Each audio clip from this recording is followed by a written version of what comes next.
श्री शिवाय नमस्तुभ्यम, हर हर महादेव, जय महाकाल। कैसे हैं आप सभी लोग?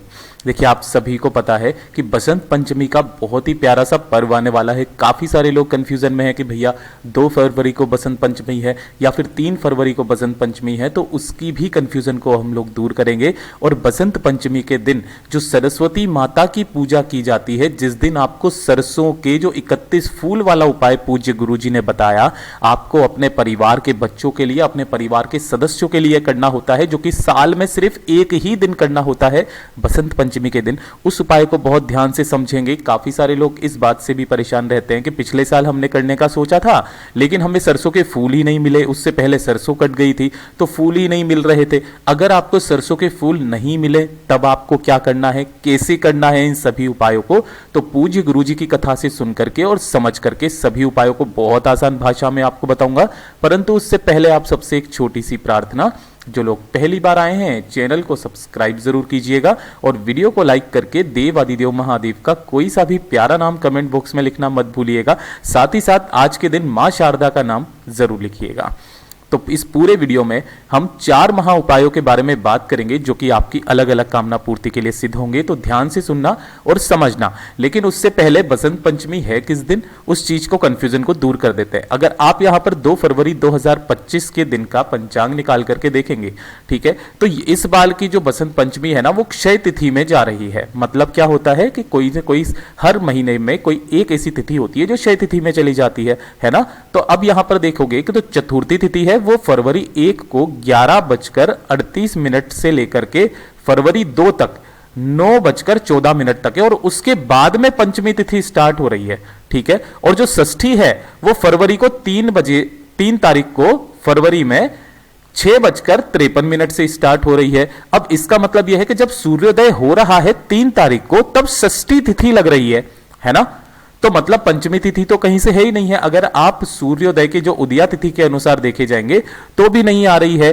तो जो पंचमी है, मतलब बसंत पंचमी का जो दिन माना गया है, वो माना गया है 2 फरवरी के दिन, ठीक है। यहां तक बात आई समझ में। इसी दिन आपको पूजा करनी है सरस्वती मैया की, और जो भी उपाय करने हैं बसंत पंचमी के, वो 2 फरवरी के दिन ही करने हैं, ठीक है ना। अब बात करते हैं हमारे इस वाले वीडियो का पहला वाला उपाय, जो कि आपको सरसों के फूल से करना होता है, जो आपके परिवार के बच्चों के लिए होगा। तो ध्यान से सुनना और समझने वाले उपाय की। लेकिन उससे पहले पूज्य गुरुजी ने बताया था कि बसंत पंचमी का जो दिन होता है, साल में सिर्फ एक ऐसा दिन होता है जिस दिन सरस्वती माता की पूजा पूरे विधिवत पूर्वक होती है, ठीक है।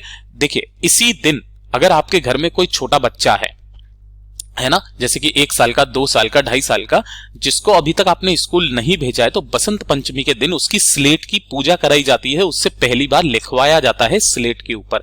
यह इतना शुभ माना जाता है कि जिस दिन से वो यहां पर इस तरीके से लिखना स्टार्ट करता है, उसका स्लेट पूजन होता है ना, उस बच्चे का दिमाग हमेशा होशियार रहता है, पढ़ाई लिखाई में हमेशा अव्वल रहता है। साथ ही साथ ये दिन पूरा का पूरा सरस्वती माता को समर्पित है, और सरस्वती माता का एक नाम और है जो कि है शारदा नाम। और ये जितने भी होशियार बच्चे हैं, पढ़ाई लिखाई से संबंधित बच्चे हैं, जो कंपटीशन की तैयारी कर रहे हैं, सभी के लिए शारदा नाम का बहुत बड़ा महत्व है। इसके नाम को लेने से आपके कंठ और मस्तक में हमेशा विद्या और साथ ही साथ बुद्धि का आगमन होता है। और उपाय को शुरुआत करने से पहले आप सबसे एक छोटा सा क्वेश्चन मैं जरूर करना चाहूंगा, अगर आपने पूज्य गुरुजी की कथा सुनी है तो, कि माता सरस्वती को शारदा नाम किसने दिया था?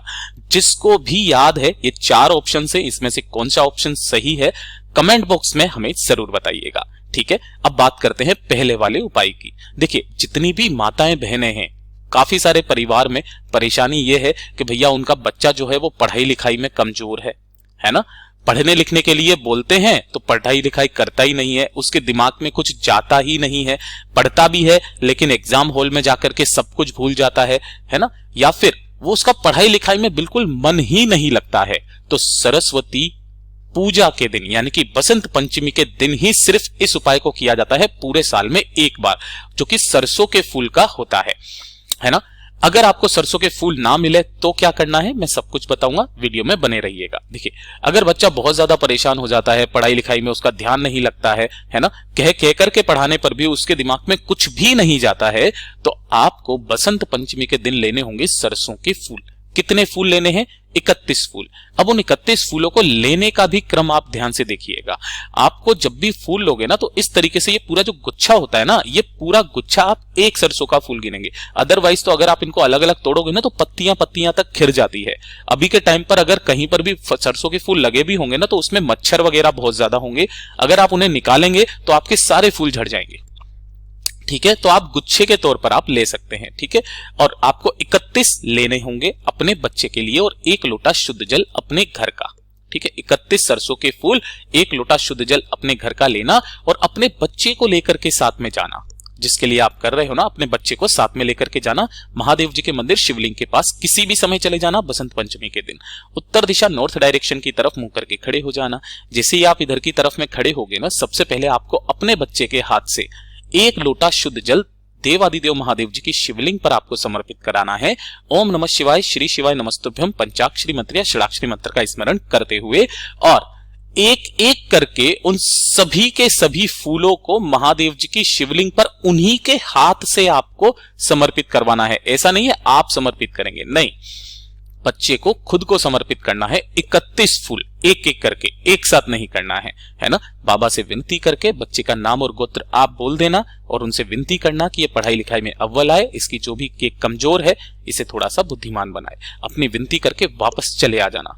लेकिन काफी सारों के साथ में ये समस्या है कि भैया सरसों के फूल मिल ही नहीं रहे हैं, है ना। मैंने भी बहुत मुश्किल से मंगा पाए, पता नहीं जाने कहां से 35 किलोमीटर दूर से मैंने मंगवाए हैं, जहां पर थोड़े बहुत लगे हुए थे, उसमें मच्छर भी बहुत ज्यादा हैं। तो हम जो है वो पूजा उसी तरीके से करने वाले हैं, मच्छरों के साथ ही। थोड़ा सा भी अगर उनको करेंगे तो वो सारे फूल खिल जाएंगे। ठीक है, अगर आपको नहीं मिलते हैं तो आपको एक काम करना है। देखिए, काफी सारे वीडियो वाले जबरदस्ती बता रहे हैं कि भैया अन्न आप ले लीजिए 31 अन्न। 31 अन्न का कोई क्रम ही नहीं है यहाँ पर, है ना। यहां पर फूलों का क्रम है। अगर आपको सरसों के फूल नहीं मिलते हैं ना तो आप कोई से भी सफेद फूल ले लेना। ये जो सफेद फूल होते हैं ना, ध्यान रखना, माता सरस्वती जी को बहुत ही ज्यादा पसंद है ना। और ये जितने भी सरसों के फूल हैं, इन सभी सरसों के फूलों में आपको थोड़ा थोड़ा सा एक एक बिंदी पीले चंदन की लगा करके, ऐसे करके आपको 31 सफेद फूल ले लेने हैं और पीले चंदन की एक एक बिंदी लगा करके सरसों के फूल के अलावा आप इन्हें भी समर्पित कर सकते हैं, अगर आपके पास में सरसों के फूल नहीं मिलते हैं तो। ठीक है, लेकिन कोशिश कीजिएगा सरसों के फूल मिल जाए तो बहुत अच्छी बात है। इस तरीके से सफेद फूल आप ले लेना, महादेव जी की शिवलिंग पर एक एक करके समर्पित करवा देना। आपके बच्चे को कभी बोलने की जरूरत नहीं पड़ेगी कि भैया पढ़ने बैठ जा, वो अपने आप से ही पढ़ने बैठ जाएगा। ये हो गया पहला उपाय। बात करते हैं दूसरे वाले उपाय की। ये जो दूसरा वाला उपाय है ना, ये किन लोगों के लिए करना है? देखिए, अगर आप कोई एक बिजनेसमैन है ना, या कोई ठेकेदार है, या फिर कुछ कार्य करते हैं अपना ही और आपका कोई कार्य अटक रहा है ना, या फिर आपको वो टेंडर चाहिए, वो ठेका चाहिए, वो काम सिर्फ आपको ही मिले ताकि आपके घर में आमदनी हो, अगर इस तरीके का कोई भी काम आप करते हैं ना तो इस दिन आपको 108 सरसों के फूल चाहिए। कितने? 108 सरसों के फूल इसके लिए। ठीक है, वहां पर 31 थे, यहां पर 108 सरसों के फूल चाहिए। अगर सरसों के फूल नहीं मिलते हैं तो 108 सफेद फूल ले लेना, थोड़ा सा पीला चंदन ले लेना, 1 लोटा शुद्ध जल अपने घर का ले लेना है, एकदम ताजा जल, और इसे लेकर के पहुंच जाना देवादिदेव महादेव जी के मंदिर शिवलिंग के पास में। उत्तर दिशा की तरफ मुंह करके खड़े हो जाना, अपना नाम और गोत्र बोल करके 1 लोटा शुद्ध जल देवादिदेव महादेव जी की शिवलिंग पर समर्पित कर देना, अवधूतेश्वर महादेव जी के नाम से। नाम याद रखिएगा, यहां पर ये जो उपाय किया जाएगा अवधूतेश्वर महादेव जी के नाम से समर्पित करना और अवधूतेश्वर महादेव जी का ही स्मरण करते हुए उन सभी 108 फूलों को आपको शिवलिंग पर समर्पित करते चले जाना है, अपनी कामना मन में कहते हुए कि वो ठेका मुझे ही मिले या वो व्यापार मुझे मिले, मेरा वो कार्य हो जाए। अपनी कार्य सिद्धि के लिए ये काम करना है। साथ ही साथ पूज्य गुरुजी ने बताया था कि बसंत पंचमी के दिन ही, है ना, जो सरसों के फूल का उपाय होता है ना, वो रोग मुक्ति के लिए भी किया जाता है। अब इसके लिए उन्होंने कोई संख्या फिक्स नहीं बताई कि आपको कितने सरसों के फूल चाहिए। अगर आपके शरीर में किसी भी तरीके की कोई बीमारी है जो लंबे समय से चलती हुई आ रही है, उन सभी बीमारियों को खत्म किया जाता है सिर्फ और सिर्फ बसंत पंचमी के दिन। सरसों के जितने फूल आप ले सको उतने फूल लेना, 1 लोटा शुद्ध जल अपने घर का लेना इन्हें लेकर के पहुंच जाना बाबा के मंदिर शिवलिंग के पास में। लेकिन यहां क्रम बदल जाता है। यहां पर पहले आपको अपना नाम और गोत्र बोल करके अपने बीमारी की कामना करके सरसों के फूल पहले समर्पित करने होते हैं शिवलिंग के ठीक ऊपर, और उसके जस्ट बाद में आपको 1 लोटा शुद्ध जल देवादिदेव महादेव जी के ऊपर समर्पित करना है। जो भी जल बहता बहता जलाधारी से नीचे की तरफ आएगा ना, आपको अपने दाहिने हाथ में थोड़ा सा जल लेना है, उसका आचमन कर लेना है। आपकी जो भी बीमारी होगी वो धीरे धीरे करके खत्म होने लगेगी। ये हो गया तीसरा उपाय। और जो बसंत पंचमी के दिन किया जाता है चौथा उपाय, ये होगा आपकी धन की कामना के लिए। अगर परिवार में धन कहीं से आ ही नहीं रहा है, व्यापार चला करके रखा है, व्यापार नहीं चल रहा, घाटे में जा रहा है, कोई ठेका है नहीं चल रहा, कर्जा लिया चुकता नहीं हो रहा है, धन की सारी समस्याएं अगर आपके जीवन में बनी हुई है, तो बसंत पंचमी के दिन इस उपाय को करना बिल्कुल मत भूलिएगा। इसके लिए आपको क्या चाहिए होगा, ध्यान से सुनिए। मात्र 1 पीपल का पत्ता आपको लेना है ना, खंडित कहीं से भी नहीं होना चाहिए। 1 पीपल का पत्ता लेना और अलग से एक कटोरी में या स्टील के गिलास में गौ माता का कच्चा दूध लेना। गौ माता का कच्चा दूध, जिसे एक भी बार गर्म नहीं किया गया होता है, इस तरीके का दूध ले लेना। थोड़ा सा आपको लेना होगा शहद, ज्यादा नहीं, 1 चुटकी शहद चाहिए, आधे चम्मच के बराबर का। और 1 दीपक आपको तैयार करना होगा लंबी बाती का। किसका? लंबी बाती का दीपक आप तैयार करोगे गौ माता के घी का, ये चीज ध्यान रखना।